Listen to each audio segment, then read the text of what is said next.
Hello, welcome to Backlisted. We've got an episode coming up for you today, which we recorded in spring 2025 with the very Reverend Dr. Rowan Williams about Till We Have Faces by C.S. Lewis. We hope you enjoy the episode. Before we get on to that, we've got some news for you. This will be the final episode of Backlisted for a while. We're taking a short break, aren't we? We are. We've decided we need to recharge our batteries and come back with some fresh ideas. But the good news is, although there won't be new episodes of Backlisted this year, there's all manner of exciting things happening over at our Patreon, which you can find at patreon.com/backlisted. And I shall now hand over to my colleague, Nikki Birch, to let you know some, though not all, of what's happening there. Yeah, we have a really, really active Patreon community. Thank you very much, guys, for supporting us. So if you are a subscriber to our Patreon, you will continue to get an awful lot of book-related podcasts and writing.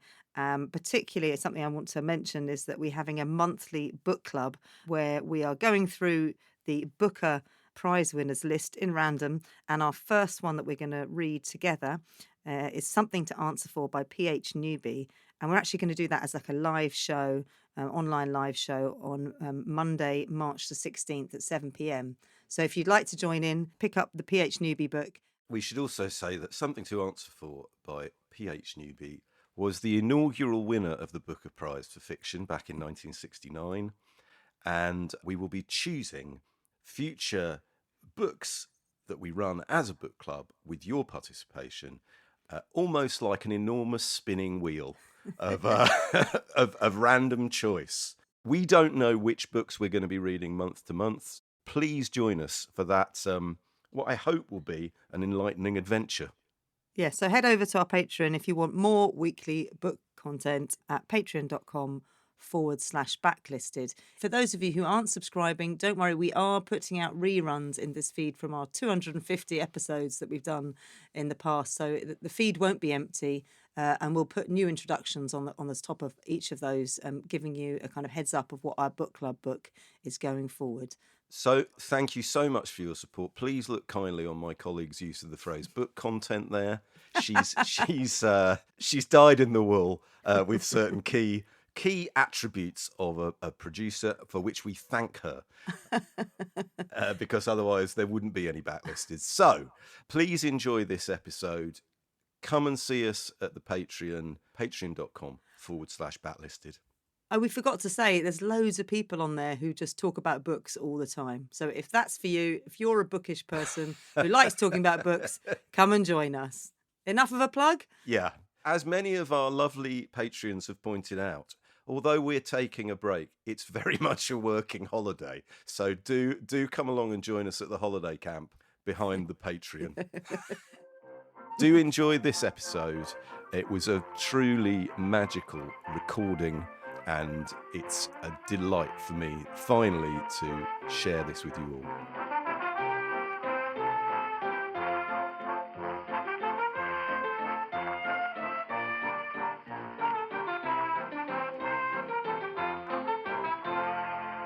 Hello and welcome to Backlisted, the podcast which gives new life to old books. The book featured in today's show is Till We Have Faces, the last and least well-known novel by the world-famous British writer, literary scholar and lay theologian C.S. Lewis. I'm John Mitchinson. And I'm Andy Miller. And today we are delighted and honoured to welcome a guest making his Backlisted debut, Dr. Rowan Williams. Hello. We have checked, and we are allowed to refer to Dr. Williams as Rowan, which we are duly grateful to. Thank you so much for coming. Dr. Williams is a scholar, theologian, poet and translator, and is best known as the former Archbishop of Canterbury and the first Welshman to have held the position, which he did for 9 years from 2003 to 2012. As Baron Williams of Oystermouth, that's good. Did they let you choose? They did. As Baron Williams of Oystermouth, he served as a crossbencher in the House of Lords from 2013 until his retirement in 2020, the same year he stepped down as Master of Magdalen College in Cambridge.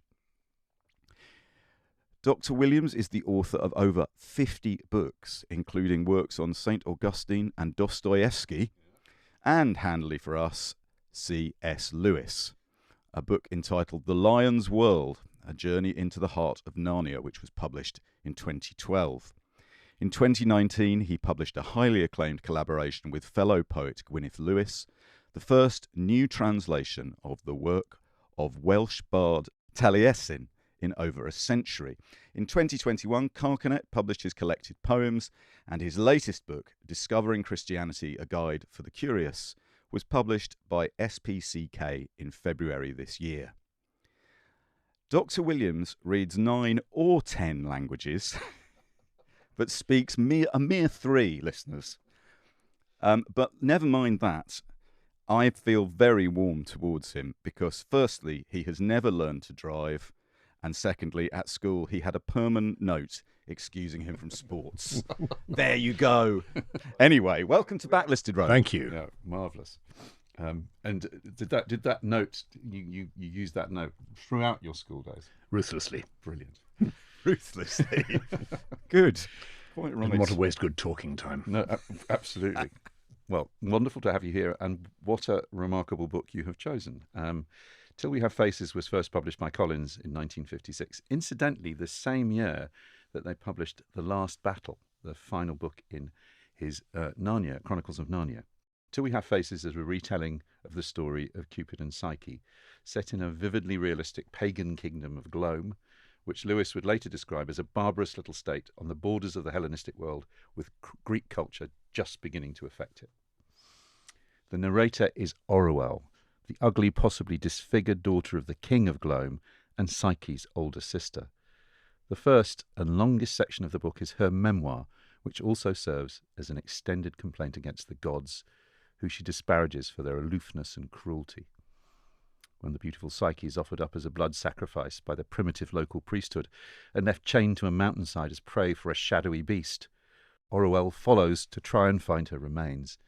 Instead, she finds Psyche alive, but in an enchanted state, believing herself in love with an amorous god who she is forbidden to see. Orual persuades Psyche she must confront him, which leads to Psyche being cast out, condemned to weep and wander forever, separated from the ones she loves. This serves as further fuel for Orual's animus against the gods, although she goes on to become a highly respected queen of Glome, a warrior, a lawgiver, an architect. Her resentment never abates, and she wears a veil she refuses to remove. Everyone she loves and who loves her, she loses, and her book is the record of that bitter truth. And that's just the first section. The second section of the book finds Orual close to death, announcing that she was wrong about the gods. A remarkable vision follows, in which Lewis shows his main character reaching a much deeper level of understanding of herself and a re-examination of all the different kinds of love she has experienced in her life. Obviously, Till We Have Faces is not the only retelling of the Cupid and Psyche myth some of us are familiar with. In fact, it was 40 years ago this year that Scritti Politti, I was going to say Green Gutside did the did same the thing. same on their record Cupid and Psyche 85. But this was published when? 56. Cupid and Psyche 56. Perfect. A powerful account of the mysteries of love and religious faith. It was a book Lewis worked on all his adult life, and the one he thought his best. In an afterword, he describes it as being about dark idolatry and pale enlightenment at war with each other and with vision, and the havoc which a vocation or even a faith works on human life. Intrigued? I hope so, because we're coming back after this break to discuss all this. Adobe Acrobat Studio, your new foundation. Use PDF spaces to generate a presentation. Grab your docs, your permits, your moves. AI levels up your pitch, gets it in a groove. Choose a template with your timeless cool. Come on now, let's flex those tools. Draft, design, deliver, make it sing. AI builds the deck so you can build that thing. Do that, do that, do that with Acrobat. Learn more at adobe.com/do-that-with-Acrobat. Rowan, when did you first read this book? Or when did you first become aware of the work of C.S. Lewis? I became aware of C.S. Lewis's work, I suppose, as a teenager, as a schoolboy. It was in the 60s, and a lot of Lewis's works were the kind of thing that an imaginative vicar would give to an inquiring teenager. So I had... Can confirm. So I had the books on miracle and on prayer and pain, the Screwtape Letters, Mere Christianity. Oddly enough, I didn't encounter the Narnia books until a bit later, when I was a student. But I remember very vividly indeed when I first read this. I was making my first visit to the United States and had to make a long train journey. And as you know, train journeys in the States are long ones by definition. And I'd picked up from the bookshelf at the place where I was staying a copy of Till We Have Faces, thinking, never read this, time I did. And I read it going north from New York. I still see the Hudson River on the left out of the window. And as soon as I'd finished it, after a couple of hours, I did what I've never done with any other book, I think. I started reading it again immediately. So that initial encounter is very deeply fixed in my mind. And so, may I ask, how old were you when you did that, do you think? I'd be 23, I think. 23. All right. So, yes, this magical 10 years between the ages of like 14 and 25, say, when, as we always say, we're wet cement. Yes. Presumably the Chronicles of Narnia were published. You wouldn't have read those because you were too old for them when they started being published? No, I think I could have read them. It's just for some reason they didn't cross my radar. And one last question before I hand over to John. Were you aware of Lewis's personality and reputation growing up, outside of reading him as a public figure? I was a bit, and that's partly because of the kind of teaching we had at school, which was really very good, especially in A-level English. So we were encouraged to read his lectures on Paradise Lost. I found his letters in the public library. They'd not long been published, edited by his brother. And the sense of somebody with an extraordinarily capacious, receptive mind who'd sort of read almost everything, it seemed, and at the same time was producing these very idiosyncratic, imaginative works for children and adults. I thought, well, there's a mind and a half, which I still think. Yes, John, it's interesting, isn't it? Here we are in 2025, and my sense is that Lewis is now most known for being the author of The Lion, the Witch and the Wardrobe and the Chronicles of Narnia. But in his lifetime, he was famous. I mean, really famous. And I think part of that was he was a famous convert, and he was, as Ronan said, he was a brilliant writer. My grandparents, who were high Anglican, working class parish. It was a classic story. A young priest came from Oxford, where he'd been in theological college, to go and establish a kind of high church parish in a shipbuilding parish. There were quite a lot of this happened in the 20s, and so they had been schooled in a very interesting form of Christianity, and Lewis was the right man in the right place at the right time. Mere Christianity, the Screwtape Letters in particular. I mean, I've still got some of their books on the shelves. As you say, the book on prayer. It was Mere Christianity. He was better known as a Christian apologist, I think, than as a children's author until Narnia. And it's the golden age of radio as well, in the 40s, especially the wartime period. Yeah. And Lewis really, I think, consolidated a national reputation as a wartime broadcaster, speaking about basic ethical questions on the radio to very popular, very diverse audiences. I know A.N. Wilson says in his biography that although in retrospect we would clearly see Churchill as the most well-loved voice of hope to the British people, actually in the era Lewis himself was as famous as Churchill, as someone who would steady the ship on air. Exactly. Let me ask you then, Rowan, what we have with C.S. Lewis is an Irish author, beloved in his lifetime in Britain, who now, I sense, is more read in the States than here. Yeah. I think almost it's been a malign fate that has consigned Lewis to being a sort of poster boy for a certain kind of evangelical Christianity, which he himself didn't really espouse. He wasn't culturally an evangelical. He liked rugby songs and beer and his pipe. And I don't think most evangelicals I've met quite could resonate. he drive? Did he have a sick note?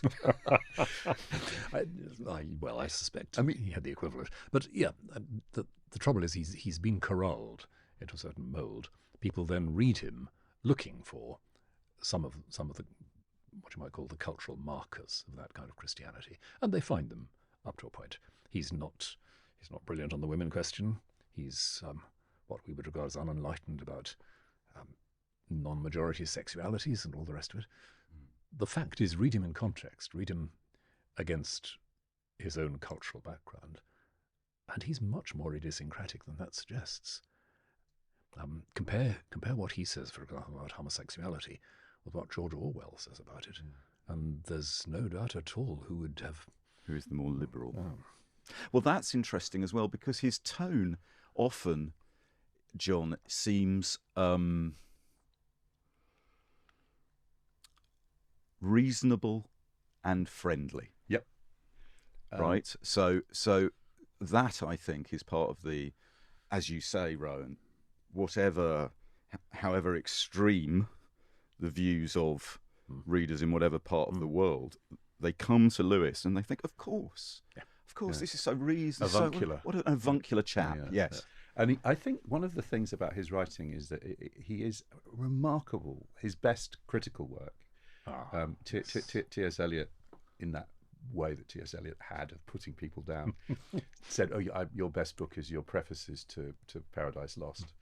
But I mean, if you read Milton, T.S. Eliot and Milton, you can see a lot of the heavy lifting, the understanding of Milton was done. He's a brilliant critic, very clear, but he's also a wonderful letter writer. You know, you feel that he was very good at finding the right tone to adopt for whatever he was writing.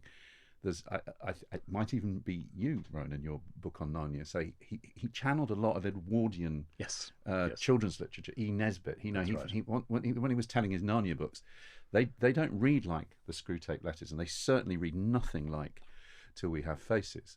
So there was, I think, perhaps because he's kind of trapped a little bit in this bubble of, as you say, either being seen as a sort of a slightly evangelical Christian writer or a children's writer.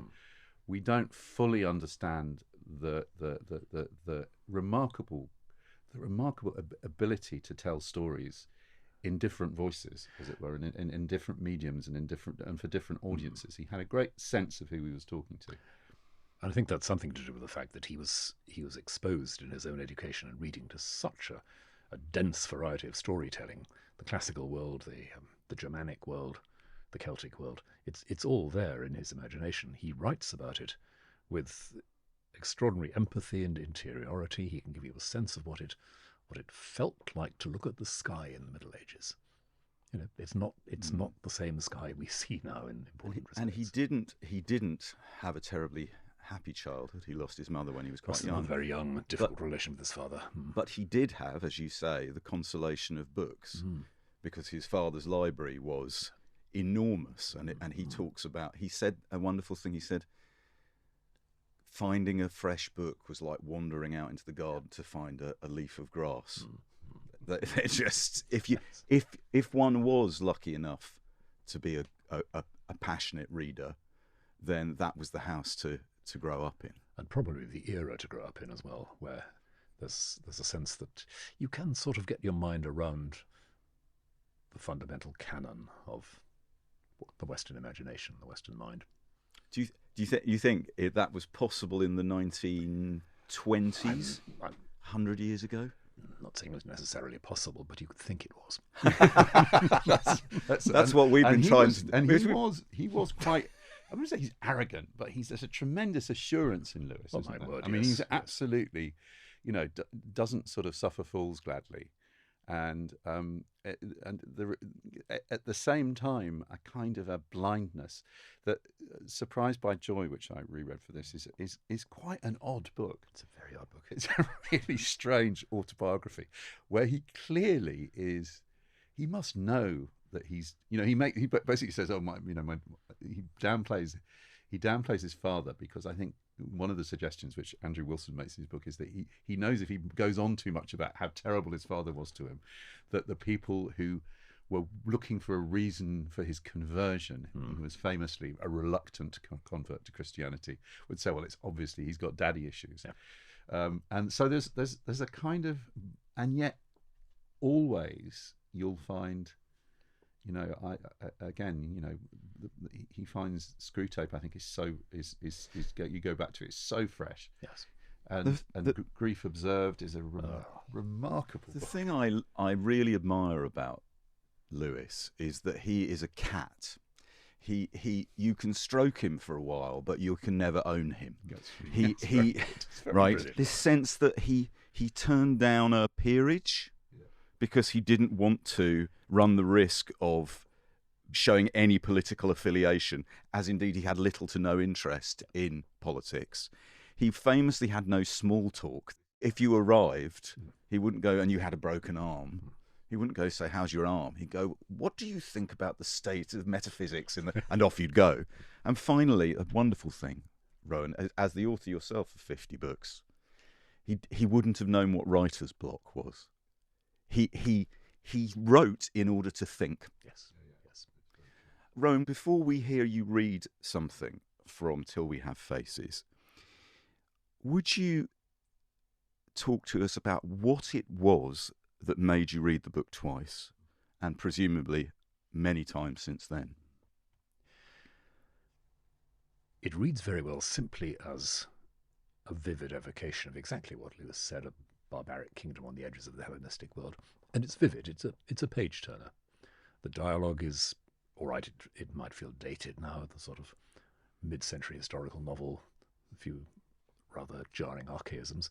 Nonetheless, it keeps you reading. And then it delivers this blow in the solar plexus, both, I think, with the drama of Orwell's confrontation with Psyche, and then in this deafening gear change at the end of the first section, which takes you into the, well, what do you call it? Is it a resolution of the plot in the last short section? Not in any very, very conventional sense. It's a difficult book. It's a baffling book, and an enormously inviting book. And I still find a book that moves me to tears, especially the last. So sections. that sense of it being baffling, I have. We'll come on to that. I have some questions. Yes. But I wonder, though, on those first couple of readings, you said you picked it up and read it again.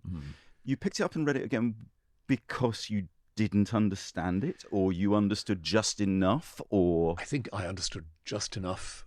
I wanted to let it marinate a bit.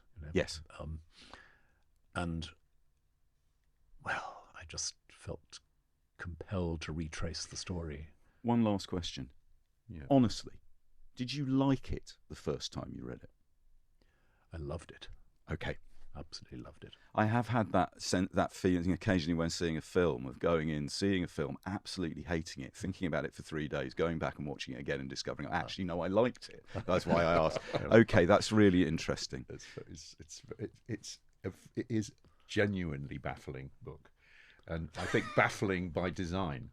I think so. I think the bafflement that you feel on first reading this book, I think, is exactly the emotion that he wanted. That he wants you to feel. That he wants you to feel, yes. Because I feel this is a book that, with perhaps a bit there in Grief Observed, but this is the deepest book the journey that Lewis takes you on. I think it is, and I think it's, as you say, he writes to think, and he writes imaginative literature to think with. He doesn't, whatever some people might think, he doesn't write his Narnia books or his science fiction books, or this book particularly, to illustrate a point he's already made.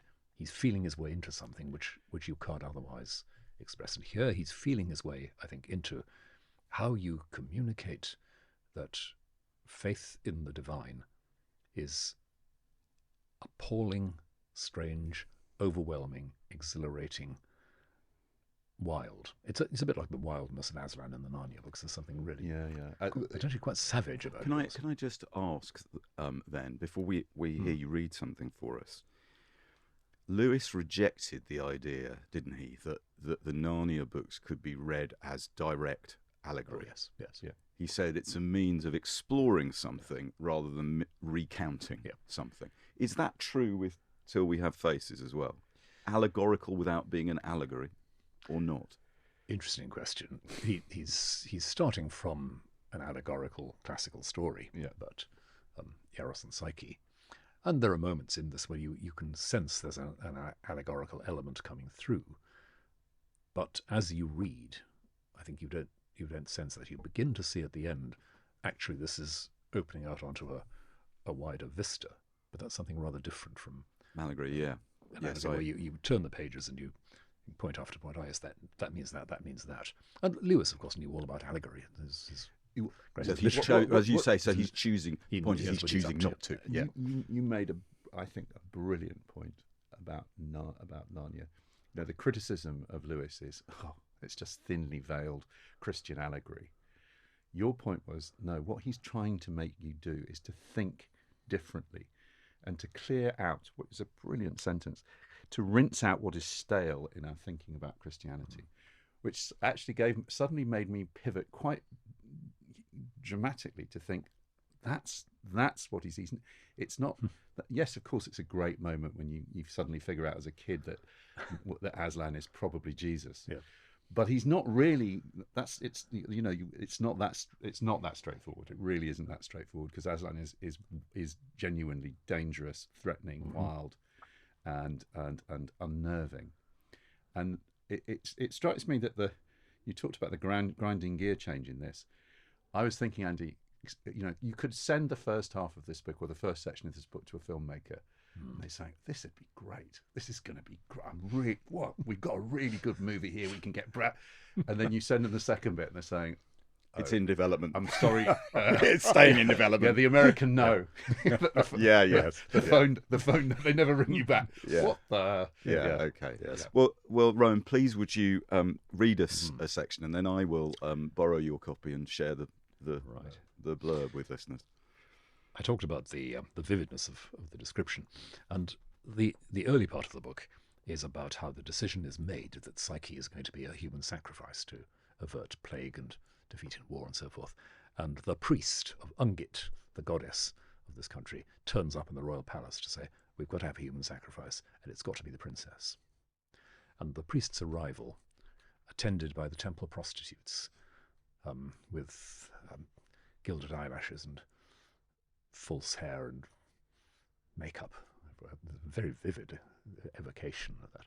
They attend the priest in. The temple girls led the priest into the pillar room, and a chair was set for him, and he was helped into it.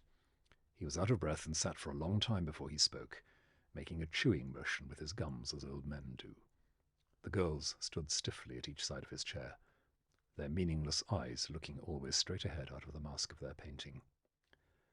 The smell of old age, and the smell of the oils and essences they put on those girls, and the Ungit smell filled the room. It became very holy. Lewis is evoking for us a sense of the holy as the uncanny, the terrifying, the deep, the overwhelming, and of course the threatening here.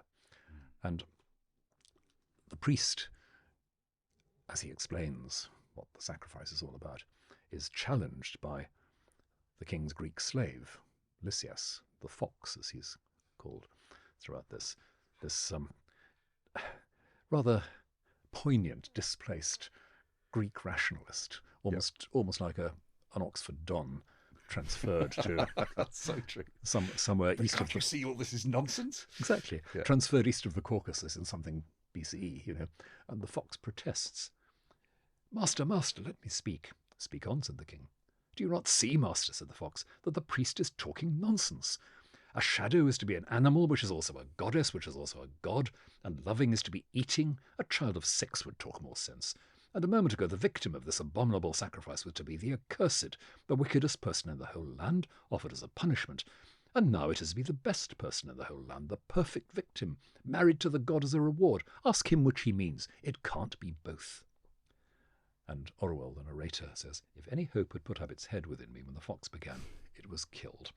This sort of talk would do no good. And that's a theme that runs through the mysteriousness of the archaic holy, the terror of the holy, as we find later in the book, is sort of closer to the truth than the wonderfully heroic problem-solving clarity of the Greek slave, who is a lovely man. You know, he's exactly the sort of person you'd want to have around in a crisis, and yet at the critical moments he understands nothing of what's really going on.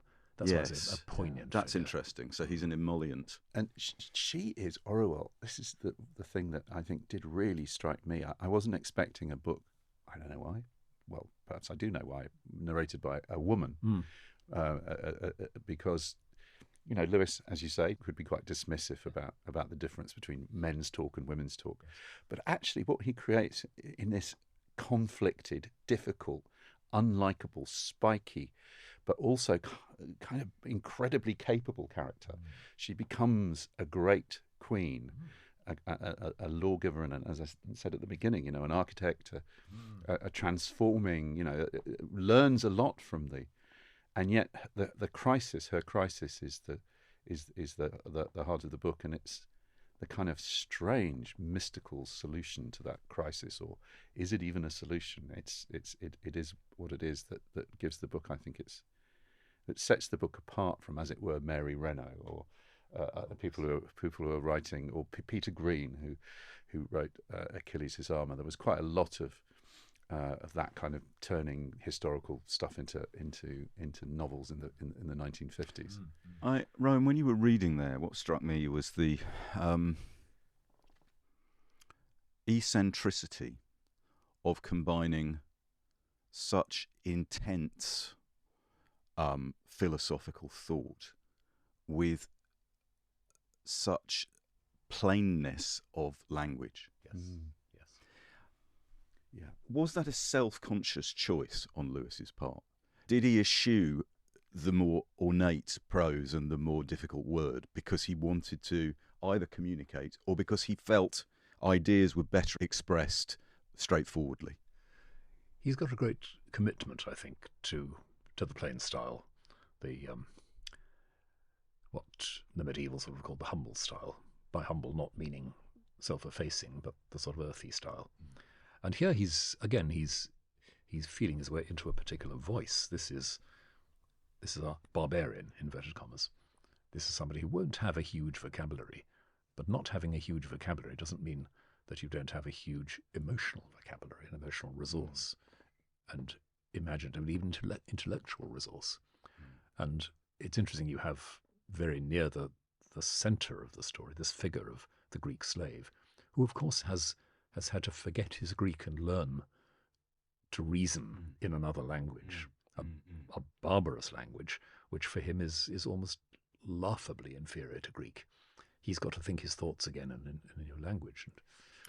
May I ask both of you, when you read this, John, is this the first time you've read this? You hadn't read it before. And Rowan as well. Were you terribly familiar with the myth of Cupid and Psyche? You're laughing. I'm laughing because I still haven't got my head around it. Okay. I mean, okay. Definitely not. I mean, I think I was vaguely, like most people, you're vaguely aware that it involved some kind of sacrifice and quite a lot of weeping, some terrible tasks that Psyche had to do. Cupid slipping into her bed and sleeping with her in the carnal way, but not saying you can't see who I am. I was very vague, but I had to go back and reread to try and remind myself of what was the myth that was being changed. Yes, likewise. I mean, I'd read the story, I think, probably as a teenager. Again, I was very interested in Greek mythology, and it's a story which is partly mythical, but also quite self-conscious. It's a literary story, which depicts the soul and the divine love, Psyche and Eros, and the extraordinary demands which Eros makes upon Psyche, including the demand of trust when you can't see Eros's face. But what's fascinating in the book, if you know the details of the original text, how some of the detail of that myth is then recreated in the form of dreams in the very last section. Psyche has to go through a number of ordeals in the original story. We don't have those front and centre in the story, but we have them reimagined, re-experienced in the dreams of Orual, her sister. And the final reveal is that Orual's nightmares, as she begins to enter the process of her dying, Orual's nightmares about endless journeys through the desert and ants sorting out grains of wheat and all of that. These things which come from the original story as ordeals for Psyche. Here they are Orual, as it were, bearing the burden with Psyche, sharing Psyche's journey, and lifting the burden from Psyche in some ways as she shares. So is Lewis subverting the myth or adapting it?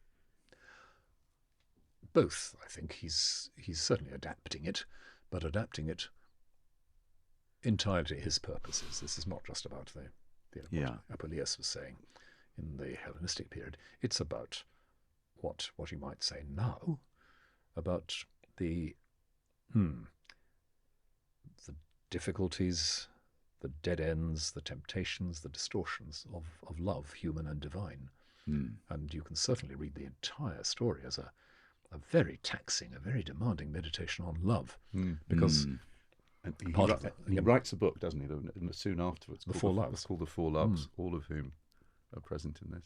Yeah, because in a way the arc of the story is from one kind of love to another. Orual begins by passionately loving her younger sister, wanting to protect her, and you realise that as that unfolds, what she really wants to do is to own her.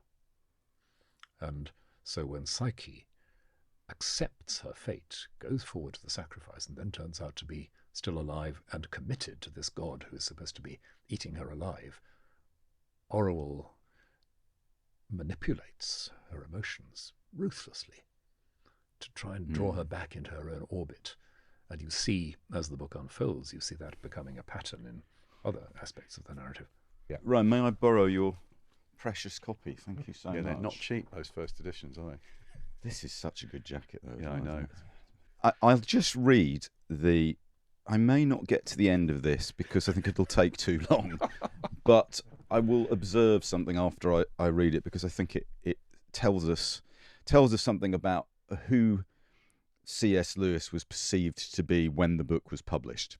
So on the back of this jacket, about this book, C.S. Lewis has based his novel Till We Have Faces on the classical myth of Psyche and Cupid.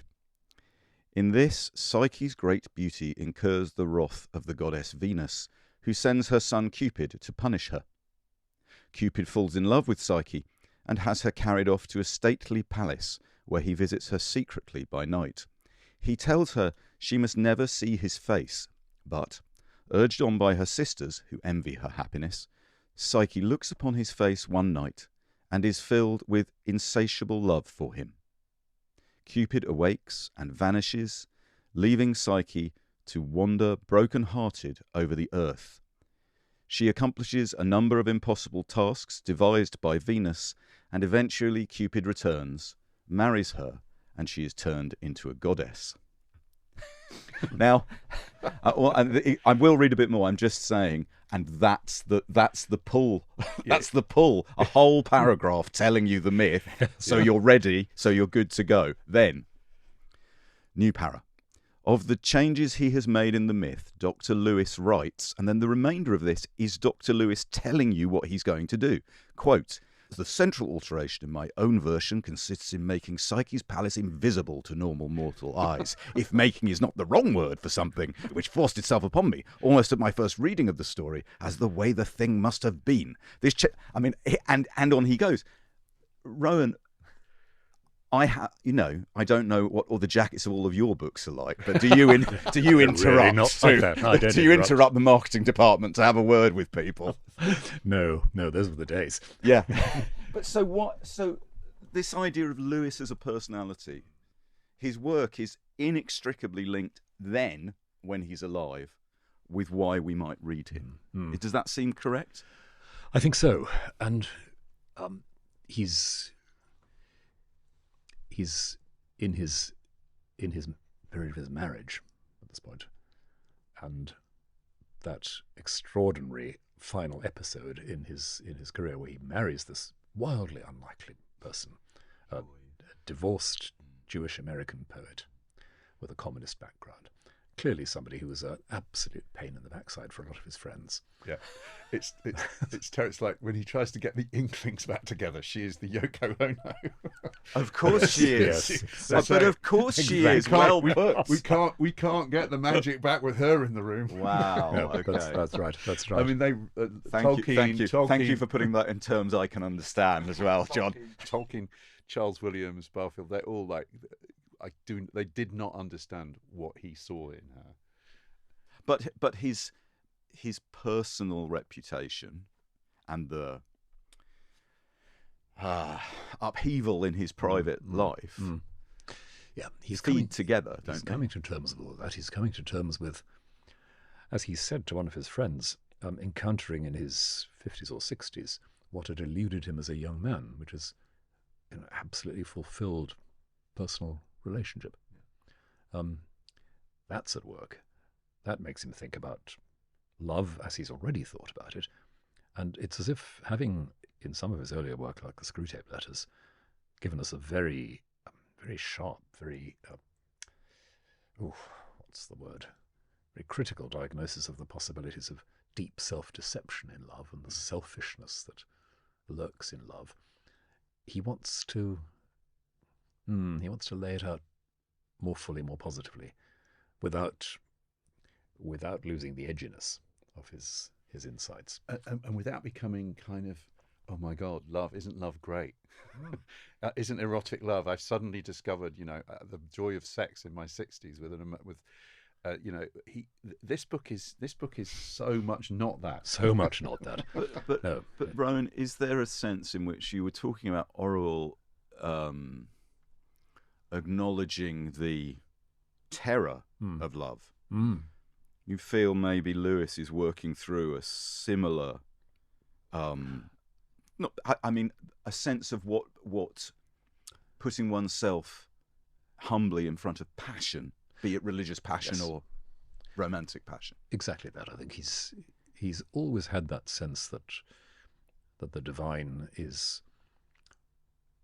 feral in some very important way, and that therefore giving oneself in love to the divine, not just in religion, but also in art, in eros and all the rest of it, giving yourself over to that is indeed a terrifying thing. It is a dreadful thing to fall into the hands of the living God. That is why the book is called Till We Have Faces, for one reason. We'll explore this idea in the second half of the show, that in order to achieve fulfillment, it is necessary to look straight into the heart of whatever scares you, or whatever passion is, or whatever religion is. Yes, you've got to decide to be where you are, so that, if you like, you can be in God's crosshairs. You've got to be there to be seen. So you've got to grow into your face. You've got to grow into an identity with all the risks and the pain. And the Orwell character wears a veil. There's a veil. So, and she even fantasizes about what people might think she looks like, even though the reason she wears a veil is her shame at her own disfigurement, her own ugliness. Which is, as they would say, plenty for Dr. Freud to get on with there. Right. Well, listen, that seems, speaking of which, we're going to take a little break now to hear from our sponsors. And we've tapped the table, and when we come back, we will hear, I believe, what is the only extant recording of the voice of C.S. Lewis from one of his wartime addresses. Does it ever feel like you're a marketing professional just Speaking into the void. But with LinkedIn ads, you can know you're reaching the right decision makers, a network of 130 million of them, in fact. You can even target buyers by job title, industry, company, seniority, skills, and did I say job title? See how you can avoid the void and reach the right buyers with LinkedIn ads. Spend $250 on your first campaign and get a free $250 credit for the next one. Get started at linkedin.com/campaign. Terms and conditions apply. Kaylee Cuoco and Sam Claflin star in the MGM Plus original series, Vanished. When the man Alice loves disappears on a train to the south of France, every romantic memory becomes evidence. Every intimate detail, a potential threat. She thought she knew everything about him, but she may not even know his real name. New episode Sunday on MGM Plus. Finding the truth is a dangerous affair. I think it was the theologians who first started the idea that some things are not in time at all. Later, the philosophers took it over, and now some of the scientists are doing the same. Almost certainly, God is not in time. His life doesn't consist of moments following one another. If 1 million people are praying to him at 10:30 tonight, he hasn't got to listen to them all in that one little snippet which we call 10:30.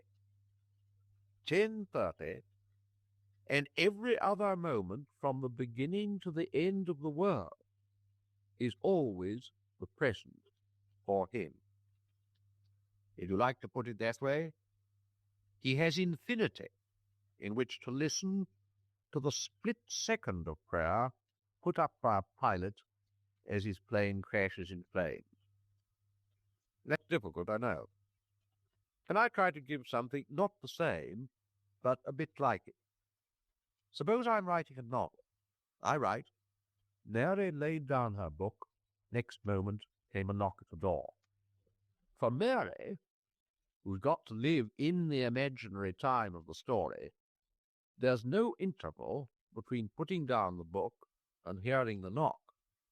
But I, her creator, between writing the first part of that sentence and the second, may have gone out for an hour's walk and spent the whole hour thinking about Mary.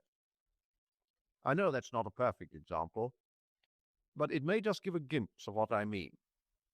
The point I want to drive home is that God has infinite attention, infinite leisure to spare for each one of us. He doesn't have to take us in the lump. You're as much alone with him as if you were the only thing he'd ever created. When Christ died, he died for you individually, just as much as if you'd been the only man in the world. And now I'll get back to my main subject.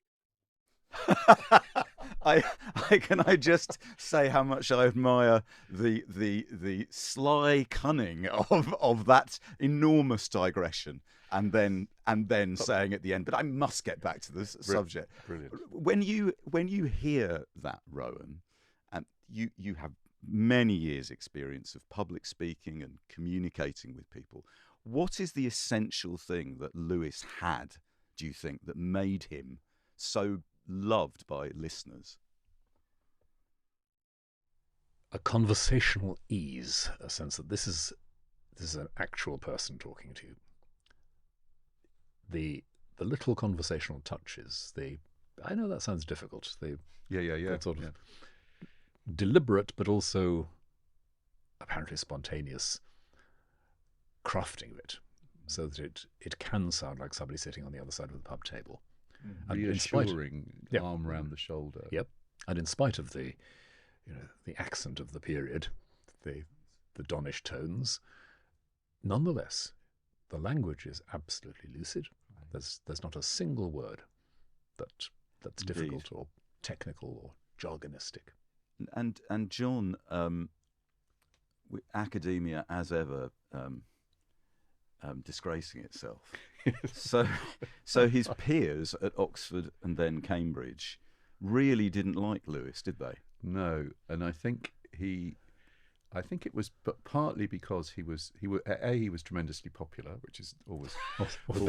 It's fatal. You know, the arguments are so vicious because the stakes are so low, as Kissinger famously said. Yes. But also, I think it was this kind of common touch as well. I think they, you know, what is he doing writing these Christian homilies? He's a scholar of the silver poets of the 16th and 17th century. He shouldn't be wasting his time on this. He enjoyed, you know, beer and Beowulf. You know, he enjoyed his pipes.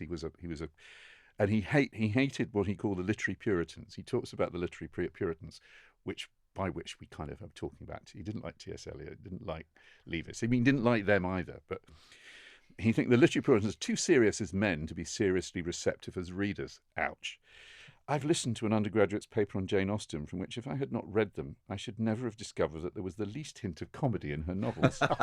After a lecture of my own, I've been accompanied from Mill Lane to Magdalen by a young man protesting with real anguish and horror against my wounding, my vulgar, my irreverent suggestion that the Miller's Tale was written to make people laugh.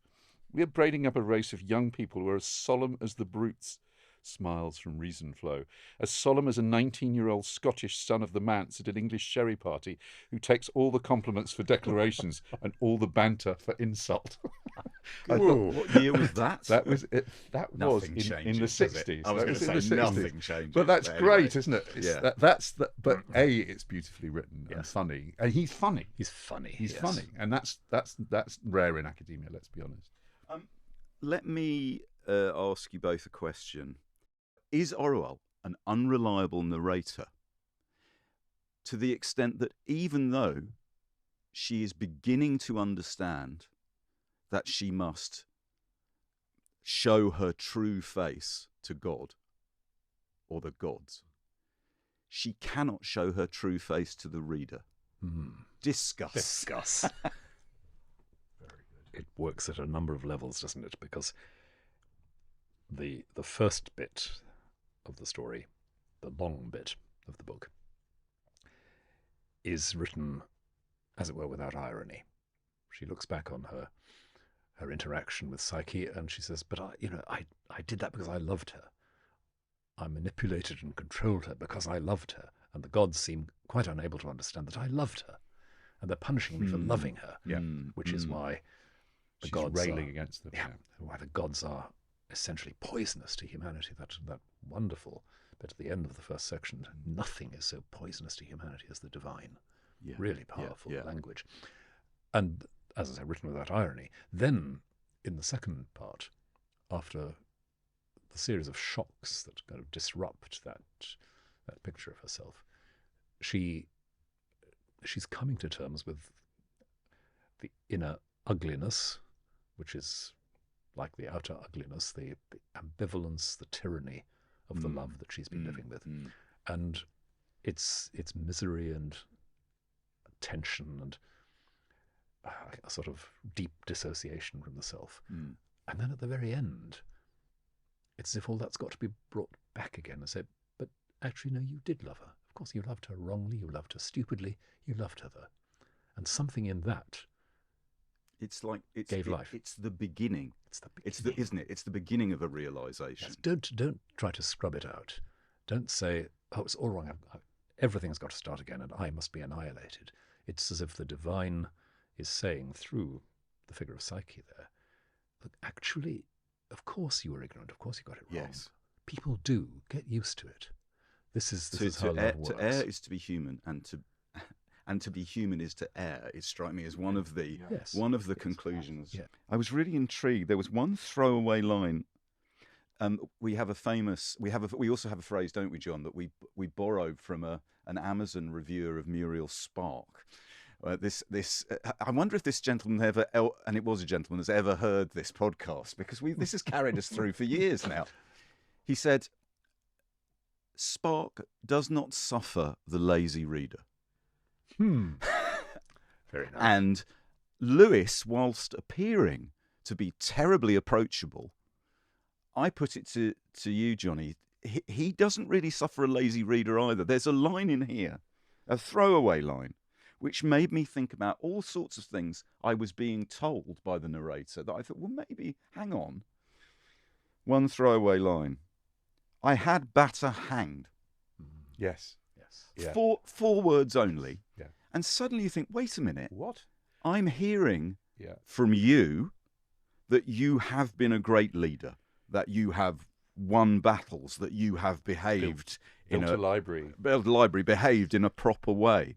Perhaps I can't trust you. Perhaps self-deception is one of the other things rolling around in the novel. That also is a line that I underlined, but Yes, I think me too. I think what happens at the end is he moves into. I mean, there's not much that I can compare it to, and I realise I'm hurtling towards Sude's corner with this. Go for it. But those final sections in Paradiso in Dante, this is untethered. This writing towards the end of the book, the visions that he's seeing, and then that sense of the divine, I am Psyche. You are Psyche. That interpenetration of the human and the divine and the flowing together of things. I don't think I've really read anything in a 20th century novel. Perhaps again, it was you, Rowan, who said this. This isn't really like realist fiction at all by the end of the book. It's grounded in it to begin with, I guess. The other thing we should say, this book was not very successful. This book didn't work for the evangelicals who were looking for Christian homilies, and it didn't work for the fans of the science fiction because it was too weird. This is not a book to give somebody who's just finished the last battle, even though they were published in the same year. But of course, that's the hallmark of, what we would call a real writer. You pursue your idea and your muse. And it was sniffed. There were some sniffy reviews, weren't there? There were patronising reviews. And I think it's absolutely right that the real writer suspects what they're good at. You master a certain technique. You produce these brilliant children's books, and you think, damn it, I've got to stop writing books I can write easily. I've got to find something that's difficult. That's if I may draw a traditional point of comparison. Yep. That's Bob Dylan for you right there. Yeah. Why Bob Dylan stopped wanting to make records that sounded like Bob Dylan. Yeah. The famous phrase, the artist in a constant state of becoming. That. Rowan, would you read us a little more? I think you have another section marked there. I was thinking of summer. It's towards the end. We hear Orwell making her case against the gods, and it's a few pages of intense sort of protest. It's like the book of Job. Job screaming at God, why have you got me into this? What are you playing at? And what Orwell tells us is that this great rant about the divine is actually what the whole of her first book is about. It's a hidden rant against the divine. What should I care for some horrible new happiness which I hadn't given her and which separated her from me? Do you think I wanted her to be happy that way? It would have been better if I'd seen the brute tear her in pieces before my eyes. You stole her to make her happy, did you? Why, every wheedling, smiling, cat-foot rogue who lures away another man's wife or slave or dog might say the same. Dog, now, that's very much to the purpose. I'll thank you to let me feed my own. It needed no tidbits from your table. Did you ever remember whose the girl was? She was mine. Mine. Do you not know what the word means? Mine. You're thieves, seducers. That's my wrong. I'll not complain that you're blood drinkers and man-eaters. I'm past that. Enough, said the judge. There was utter silence all round me. And now for the first time, I knew what I had been doing. And she goes on from that moment of actually recognizing this is what it's all about. This is, I'm exposed for what I am. That desperate clinging on to the mineness of me. And something's got to give. I saw well why the gods do not speak to us openly, nor let us answer. Till that word can be dug out of us, why should they hear the babble that we think we mean? How can they meet us face to face till we have faces? I want to reassure people that's not the last line of the book, because again, there's a running joke about how all great novels should end with their own title. To think how this all happened in Middlemarch, etc. But that is I found in my reading of this the whole book, the whole novel, transformed by that second section, and actually improved. I will be so bold as to say. I felt like the unexpected disruption of the second section made me realise that whoever had been writing the first section had more wiles about them than I had initially given them credit for, which I love with that in books, where they wrong foot you. You said they wrong foot you. I know you're a great fan of Ridley Walker. Where again, you don't really know what's happening. You can intuit up to a certain point, but certain things remain beyond our ken. May I ask you both? One of the things that also occurred to me when I was reading this, John, you mentioned 20th century. You said you hadn't read a book from the 20th century that reminded you of this, or words to that effect. It reminded me of Jung. Yeah. That Jung's belief that it was only through self-realization, and it was better to live an uncomfortable truth than a comfortable lie, and that one's goal in life was to move towards a sense of non-artificial self, is quite similar to Lewis in this book, at least. Yeah, up to a point, Lord Copper. Yes. In that, the self-realization is not so much drawing out a kind of given selfhood that's always already there, a secret true self. It's a recognition of a whole accumulation of experience about which you've learned to tell a certain kind of story. And somehow that story's got to find a way out of the traps it's created for itself. It's got to break its own bars. And that can only be done by, well, I think Lewis would have said, by grace, revelation. Somebody else's face has to impact upon you. Yes. And remember in the scene early on where Orwell very fleetingly, just for an instant, sees what Psyche sees. Yes. She also sees a face. And she says, not angry, not menacing, just infinitely distant. She's sort of closed off so much this face of absolute beauty and welcome. She knows she cannot engage with.